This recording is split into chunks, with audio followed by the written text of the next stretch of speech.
부활한 주님께서 제자들을 찾아와서 만나 주셨습니다.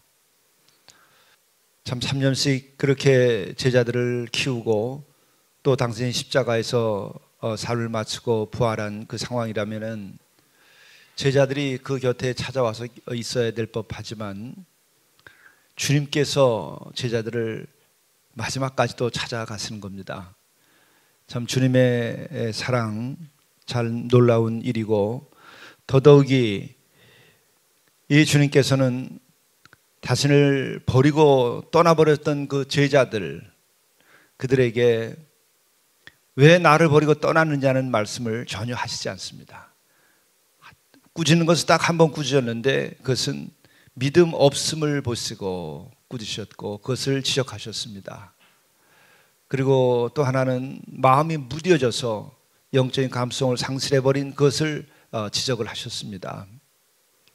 그 외에 왜 나를 너희들이 버리고 떠났느냐라고 하는 것이 우리 사람들 같으면 제일 그게 중요한 문제일 것 같은데 주님께서는 그러한 말씀을 한마디도 부활하신 다음에 하시지 않았습니다.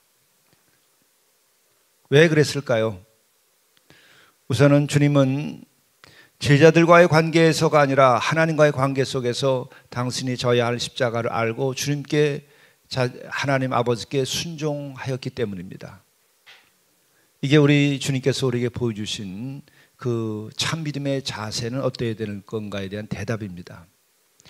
여러분은 무엇 때문에 주님의 말씀을 실천하고, 무엇 때문에 여러분들은 교회를 다니고, 또 무엇 때문에 선을 행하고, 무엇 때문에 남들을 사랑하는 것일까? 나 때문이어서는 안 되는 거예요. 하나님의 뜻이 그러하니까 내가 그 말씀에 순종하는 것이 되어야 되는 거죠. 나를 근거로 하게 되면 시험 듭니다. 그 작은 나를 벗는 더 큰 나를 얻어야 돼요. 그래서 나와 하나님과의 그 마음의 일치가 이루어져야 돼요. 신앙은 거기에 이르는 겁니다. 그냥 나 자신을 어떻게 극복해가겠다고 하는 거라든지, 더더욱이 내가 하고 싶어서 하는 것이 아니라 그 모든 것을 뛰어넘는 제3의 길, 그것이 바로 하늘 아버지의 마음과 주님의 마음이 일치되어서 그 일치된 마음을 가지고 순종하시고 십자가도 지신 거죠. 마찬가지로 우리들의 믿음의 자세는 어떻게 되는가? 내 마음과 예수님과의 마음의 일치가 이루어져야 되는 거죠. 여기서 우리가 신학적으로 조심해야 될 것은, 교리적으로도 조심해야 될 것은 존재의 일치가 아니라 마음의 일치, 사랑의 일치라는 거죠. 존재의 일치는 불가능해요. 절대적인 존재와 우리 자신이 그 존재가 일치될 수 있을까요? 만일에 일치된다 그러면 불타서 사라져버릴 겁니다. 감히 그건 불가능한 거예요. 그래서 그것이 이단이 되는 거죠. 참된 신앙은 하나님은 하나님이시고 인간은 인간인데 그 하나님으로 모시되 하나님의 마음과 내 마음이 일치되도록 노력을 해서 그 마음의 일치가 이루어져야 되는데, 그 마음의 일치를 이루는 방법은 사랑하는 거예요. 마음을 다하고 목숨을 다하고 뜻을 다하고 힘을 다하여서 주 너희 하나님을 사랑하라. 그 사랑의 결과가 어떤 것을 얻게 되는 것일까? 그것은 그 마음의 일치가 이루어지는 거예요. 거기에서 우리의 변화도 일어나는 것이고, 거기에서 순종도 일어나는 것이고, 거기에서 깨달음도 일어나는 것이고, 거기에서 우리의 삶의 변화도 일어나는 거예요. 그 사랑이라고 하는 방식으로 우리 하나님을 모시는 거예요. 이것이 다른 어떤 철학이나 종교와 우리와의 그 질적인 차이를 말하는 거예요. 이 부활한 주님께서는 나타나셔서 아침 조반을 또 드신 후에 베드로에게 묻습니다.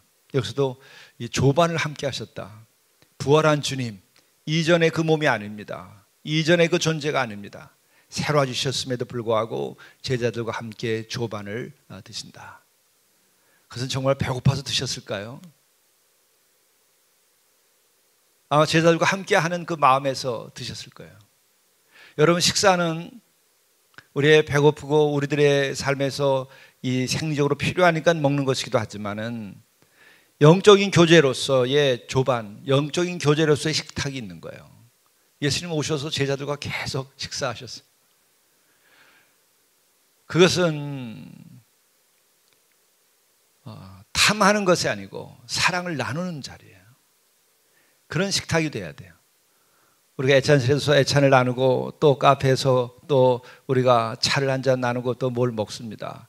그때 마음을 나누는 거예요. 그 맛있는 것을 먹으며 기뻐하고 감사하며 우리의 몸을 주시고 생명을 주시고 그리고 먹을 양식을 주신 것에 감사하며 또 그것을 마련하는 그 손의 사랑을 생각하며 우리가 그것을 나누는 거예요. 그걸 할 수 있는 사람과 없는 사람, 영적으로 내가 더 높아지면은 그런 교제가 가능해요. 미숙하면은 교제가 그만큼 미숙해져요. 그래서 기쁨으로 즐겁게 우리가 마음껏 웃을 수도 있지만 고요한 가운데 그러나 기쁨이 넘치는 이런 것이 있어야 되는 거죠. 시끄럽기만 한 거, 그리고 또 조용하기만 한 거, 그런데 사랑은 없어요. 그거는 교제가 아니에요. 이와 같은 것이 교회에서 이루어지고 경험되어질 때에 가정에서도 또 젊은이들이 가정을 이룬 다음에도 그런 생활을 할 수 있어야 되는 거예요. 조반을 먹은 후에 예수께서 시몬 베드로에게 이르시는데 요한의 아들 시몬아, 요한의 아들 시몬아, 이 부름이 베드로야 혹은 시몬아 이렇게 부르시지 않고 요한의 아들 시몬아 이렇게 얘기하죠. 그것은 마치 우리가 풀네임을 부르듯이 그를 존중하고 아주 정중하게 그에게 어떻게 보면 정색을 하고 이런 분위기가 있는 거예요. 요한의 아들 시몬아, 내가 이 사람들보다 나를 더 사랑하느냐? 이렇게 내가 나를 더 사랑하느냐라고 하는 것을 3번 물으시죠. 근데 여기서 중요한 것이 하나 있어요. 첫 번째 물음에서 내가 이 사람들보다 나를 더 사랑하느냐라고 이 사람들보다라는 말을 해요. 예수님께서 질투하고 계신 건가요? 제자들 12제자가 있습니다. 지금 11가 남았어요. 근데 나를 사랑하느냐라고 할 때에 이 사람들보다 너희들끼리 사랑하는 것보다 나를 더 사랑하느냐 이렇게 묻는 거예요. 예수님께서 비교하는 걸까요? 제자들끼리 서로 사랑하는 거 이런 것이 아니라 나를 더 사랑하냐, 예수님이 그 제자들과 당신을 비교하는 걸까요? 그럴 수는 없겠죠. 제가 이 말씀이 이 사람들이라는 말씀이 눈에 들어온 것이 목회를 하고 한참 후에 이 말씀이 들어왔어요. 왜 이것이 이런 표현을 하셨을까? 이 제자들 너희들끼리 사랑하는 그 사랑으로는 주님의 뜻을 따라서 그 모든 것을 바치는 그 목양을 할 수가 없어요. 너희들끼리 사랑하는 것은 인간관계예요. 그러나 목회, 목양, 주를 위하여 하는 것은 신인관계예요. 인간과 주님의 관계, 인간과 하나님과의 관계가 최우선이 된다는 거예요. 이 순서가 분명해야 돼요.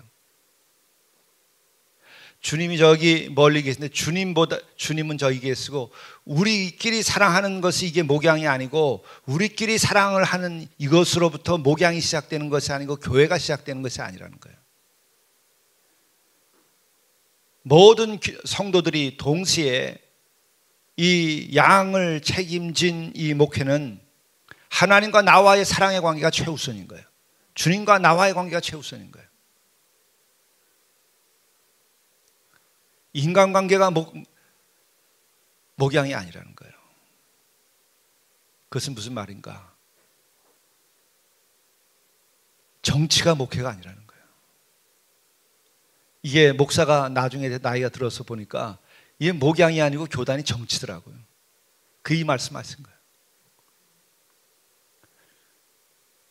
목사들끼리 사랑해서 만들어가지고 자기네들끼리 권세를 부리는 거, 그게 목사들의 권위주의예요. 자기네들끼리 패를 지어가지고 만들어 놓는 게 그게 교단이에요. 이 사람보다 나를 더 사랑하느냐, 주님을 먼저 사랑하면 되는 것이지, 교단을 또 목사들끼리 그리고 교인들끼리 이게 아니라는 거예요. 교인들끼리 저희들끼리 패가 지어져 가지고 교회를 이랬다 저랬다 이렇게 해야 된다 저렇게 해야 된다 떠드는 거예요. 그거는 이미 망가진 교회예요. 목사들끼리 혹은 성지자끼리 모여가지고 교회는 이래야 된다 저래야 된다, 그렇게 왜 그렇게 되는가? 주님을 먼저 사랑하지 않고 저희들끼리 사랑하는 거예요. 그래서 주님이 분명히 첫 번째 물음이 그거예요. 내가 이 사람들보다 나를 더 사랑하냐? 여러분들이 주님을 더 사랑합니까? 성도들을 더 먼저 사랑합니까? 꼭 비인간적인 것 같죠? 사랑이 없는 것 같죠? 그게 진짜 사랑이에요. 신앙이에요. 나를 근거로 한 사랑, 여러분 얼마를 믿을 수 있어요? 죽기 살기로 해가지고 혼인하고도 같이 살기가 어려운 거예요. 그 인간이에요. 매일 그래서 싸우잖아요.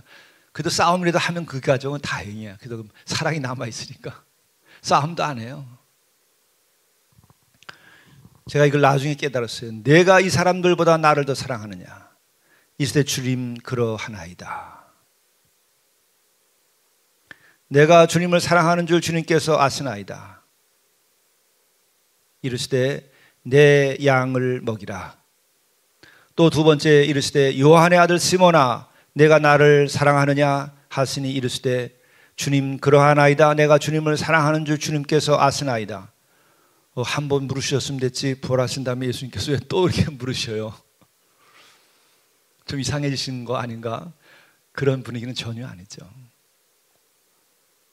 주를 사랑하는 것이 얼마나 어려운가 하는 것을 알고 나중에 주를 사랑하는 것이 이 세상으로부터 어떤 핍박을 받게 될 것인가를 예수께서는 다 예견하셨기 때문에 재차 묻는 거죠. 내 마음속에 다시 분명히 하라. 내 마음속에 분명히 하라. 여기서 첫 번째, 두 번째의 질문은 사랑하느냐가 아가페오라고 질문을 해요. 우리가 에로스, 필레아, 아가페 이렇게 나누잖아요.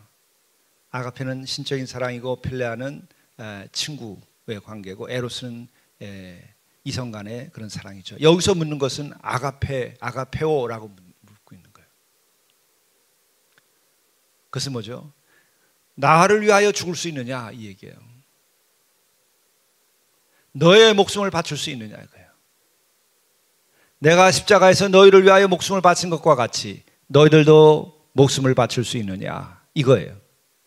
그게 아가페오라는 거예요. 아주 이것은 아주 심장한, 의미 심장한 그런 질문이에요. 십자가를 질 수 있느냐? 목숨을 바칠 수 있느냐? 모든 것을 다 바칠 수 있느냐? 이걸 묻는 거죠. 그런데 여기서 대답이 어떻게 나오죠? 주님을 사랑하는 줄을 주님께서 아시나이다. 이렇게 주님께서라고 말을 해요. 주님 그러하나이다. 내가 주님을 사랑합니다. 이렇게 내가라고 끝을 내잖아요. 우리가 일상으로 생활할 때 그렇지 않겠어요? 내가 사랑합니다. 됐죠? 근데 내가 사랑하는 줄을 주님이 아십니다. 이렇게 나 이중적인 의미를 가져요. 내가 하긴 하는데 주님께서 주님이 아신다. 주어가 두 개로 나오는 거예요. 이게 주님과 우리와의 관계예요. 여기서 더 중요한 것은 내가 아니라 주님이에요. 우리의 삶은 내가 주어로서의 삶을 살고 내가 주체로서도 삶을 사는 부분이 있는데 동시에 주님이 주체가 되는 거예요. 이 두 개가 합쳐져 있는 것이 우리들의 올바른 신앙의 태도고 올바른 신앙의 영적 자세예요. 아, 내가 사랑하면 됐지. 내가 사랑한다는데 이거는 세상적인 거 인간적인 사랑이에요. 그러나 신앙적인 상황은 내가 사랑하는데 또한 주님께서 나를 아시고 주님께서 주어가 되는 거예요. 나와 주님과의 일치, 이게 이루어지는 거예요. 이걸 깨달으면 여러분들은 참된 신앙의 그 본질을 여러분들이 이해하시게 되는 거죠. 계속 똑같은 대답에 주님께서 아시나이다. 여러분의 신앙은 내가 믿습니다. 그건 반쪽 혹은 그 아무것도 아닐 수도 있어요. 반쪽 이하예요. 나 자신에 대하여서는 주님께서 아십니다. 이게 돼야 되는 거예요. 나의 신앙, 나의 삶, 내 속마음, 내 믿음, 그것은 내가 아는 것이 아니라 주님이 아신다가 답이에요. 내가 나를 알고 내가 나의 신앙에 대해서 긍정하는 거 필요하고 좋아요. 그러나 그것보다 중요한 것은 그분이 아시는 게 중요한 것이고 그분이 아시는 것이 전부예요. 그분이 아시는 게 전부예요. 나는 사실 별 상관없어요. 내가 믿음이 있는지 없는지 그것은 나는 신경 쓸 거 없어요. 주님이 아시면 된다. 이게 중요한 거예요. 나는 믿음이 있습니다. 위험해요. 믿음의 의의를 내세우는 거예요. 내가 누군데와 똑같은 거예요. 내 믿음이 얼마나 대단한데 그 시험에 드는 거예요. 주님이 아시나이다. 이 베드로가 십자가의 사건 이후에 도망치고 다시 부활한 주님을 만난 다음에 정말 영적으로 아주 굉장한 도약을 한 거예요. 그 이전에 보게 되면 주는 그리스도시요 살아계신 하나님의 아들입니다. 그리고 그 다음에 아주 계속 자기의 혈기를 가지고 나서죠. 예수님이 십자가 지시는 그 과정에서도 보게 되면은 자기의 칼을 들어가지고 그 종의 귀를 쳐내고 내가 주어가 되고 나의 혈기가 그냥 살아있는 거예요. 자기의 열정이 그냥 살아있는 거예요. 그게 자기는 믿음이고 그것이 주님을 사랑하는 건 줄 알았어요. 근데 한번 크게 자기 자신이 당한 다음에 십자가를 통과하고 그 다음 주님도 부정하고 도망도 치고 낙심도 하고 했다가 부활한 주님을 만난 다음에는 완전히 다른 믿음의 세계가 열려버린 거예요. 내가 당신을 믿습니다 이렇게 얘기하지 않아요. 주님께서 아십니다. 주님께서 아십니다. 이게 짜릿하지 않은 것 같은데요, 이게 진짜 숯불같이 뜨거운 믿음이에요. 내가 믿습니다. 아멘 믿습니다 이렇게 하는 것은 장작 같은 거예요. 장작불 같은. 그것도 필요하죠. 불이 꺼지면 안 되죠. 장작처럼 뜨거워서 아멘 아멘 할렐루야 나가야 돼요. 근데 거기서 멈추면 안 돼요. 나의 이 믿음을 당신이 아시나이다. 우리 주님은 아십니다. 우리 하나님께서 나를 아십니다. 이렇게까지 가야 되는 거예요. 그런데 예수께서 3번씩이나 물으세요. 인간들끼리의 이야기 같으면 같은 거 반복해서 묻거나 그러면 우리 아버님이 좀 요즘에 이상해지셨네 그러죠. 그런 주님이 아니죠. 주님이 그럴 리가 없죠. 3번 묻습니다. 그런데 이때 근심하여, 왜? 3번씩이나 물으시니까 근심하는 거예요. 왜 그랬을까요? 왜 3번씩 물었을까요? 주님께서 아시나이다 하는데 주님께서 보니까 아직 부족한 것 같아요. 다시금 그 마음에 새겨주어야 하겠다고 주님께서 생각하시지 않고서 이렇게 했겠어요? 주님께서 아시는데 완전한 믿음이 아니에요. 부족해. 그리고 수준을 낮춰주는 거예요. 이것도 자비로우심이에요. 우리가 정말 성령의 은혜로 우리 믿음을 가지고 주님을 사랑하고 섬긴다 해도 우리가 아가페까지 갈 수 있을까요? 내가 오늘 어떻게 살 건가 걱정이 되면 그건 아가페가 아니야. 오늘 어떻게 살 것인가 여러분 걱정돼야 안 됩니까? 우리 교회가 어떻게 될 것인가 걱정이 되나 안 되나? 근심 걱정이 있는 것 자체는 이미 완전히 받쳐지지 않았기 때문에 그런 거예요. 아가페에 이르게 되면 이 세상도 근심 걱정하지 않아요. 내가 받쳐지면 받쳐지는 것이고 주님께서 이루시는 것은 이루시는 것이지. 그리고 뭐 복음을 전하는데 예산이 얼마 있어야 된다 없어야 된다 그거 가지고 걱정하지 않아요. 또 아가페라고 하는 것은 나와 너가 분리가 안 되는 상태예요. 부모와 자식도 다 분리가 되잖아요. 부모와 자식 간에도 계산하잖아요. 그런데 우리가 어떻게 아가페라는 말을 할 수 있을까요? 예수님의 마음의 상태라고 하는 것은 그 영역이에요. 아가페 영역이에요. 베드로가 자기의 모든 것을 바치고 주님처럼 나는 죽을 수 없다고 나를 거꾸로 매달아서 십자가에서 거꾸로 매달린 십자가에서 삶을 마쳤다고 순교했다고 얘기하죠. 그 순교도 아가페가 아니에요. 필레오예요. 왜 그 마음속에 부족함이 있었을까요? 내가 주님을 사랑하는 줄을 주님께서 아시나이다. 예수께서 이르시되 내 양을 먹이라. 내 양을 먹이라. 여기서 제가 나중에 목회하면서 세월이 가면 깨달은 거 뭐냐면 내 양을 먹이라. 교인들은 목사의 양이 아니에요. 주님의 양이에요. 어느 날 보니까 내 식구, 우리 교회 이런 개념 자체가 참된 믿음의 세계가 아니더라고요. 내 양이 아니고 주님의 양이에요. 예수께서 내 양을 먹이라 그랬어요. 여러분들이 인도를 하고 또 사역을 감당하고서 할 때에 내 사람이 아니에요. 내 사람이라고 생각하는 순간부터 여러분 나중에 그게 능력이 생기면 교파가 되는 거예요.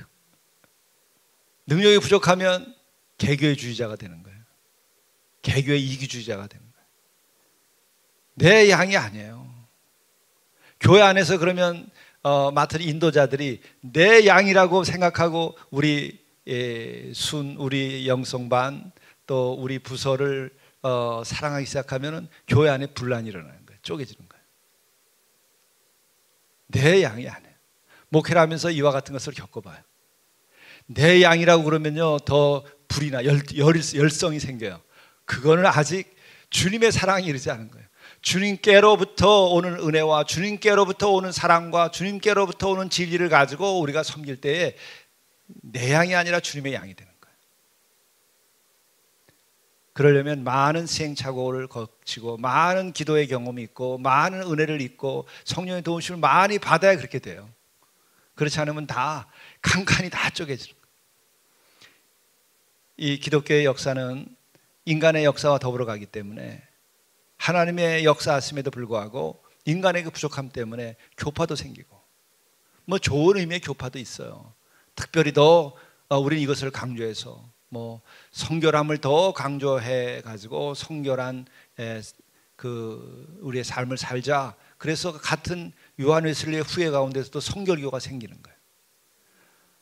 그리고 또 우리는 구제하는 일에 더 아주 전적으로 하자. 그냥 똑같은 요한 웨슬리의 그 메소디스트 운동의 후예인데 그게 구세군이 되는 거예요.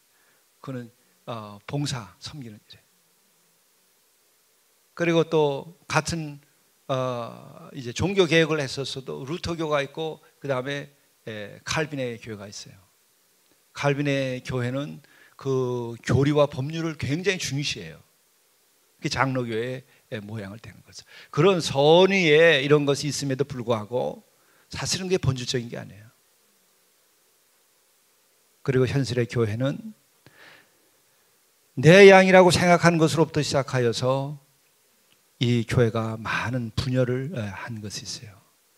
이걸 깨달아야 돼. 예수께서 내 양을 너희들이 먹이는 것이지 너의 양이 아니다. 너의 양이냐 아니까 잡아먹을 수도 없는 거예요. 내 양이어야 내가 잡아먹지. 내 소유가 아니에요. 내 권한 아래 있는 것이 아니라 주의 권한 아래 있는 거죠.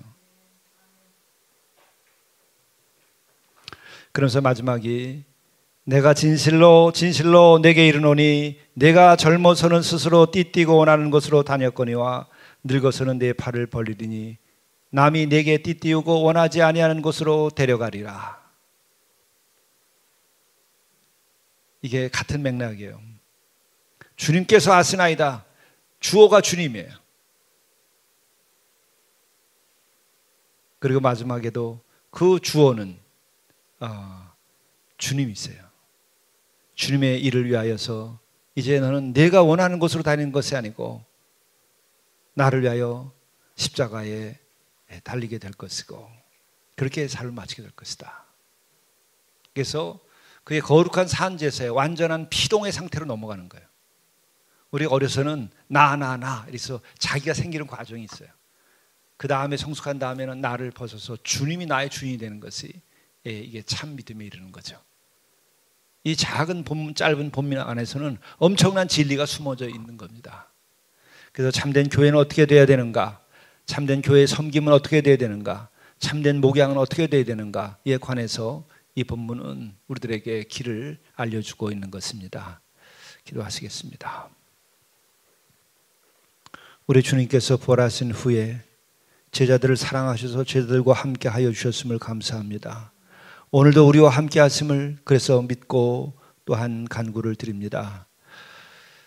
시몬 베드로에게 여쭈었던 그 말씀, 오늘 저희들도 또한 깨달아 알고 우리가 주님을 더욱 사랑하고 주님께서 나를 사랑하심을 내가 고백할 수 있도록 인도하여 주시옵소서. 진정으로 우리를 향하여서도 주시는 나를 사랑하느냐 하는 말씀에 우리들이 그러하외다라고 대답할 수 있게 도와주시고 또 주님께서 아시나이다 우리가 고백할 수 있도록 인도하여 주옵소서. 이로 인하여 우리들의 삶이 주님과 일치된 삶이 되도록 인도하여 주옵소서.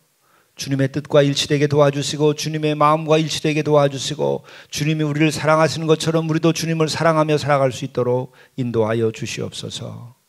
이 모든 말씀을 우리 주 예수 그리스도의 이름으로 간절히 기도드리옵나이다. 아멘.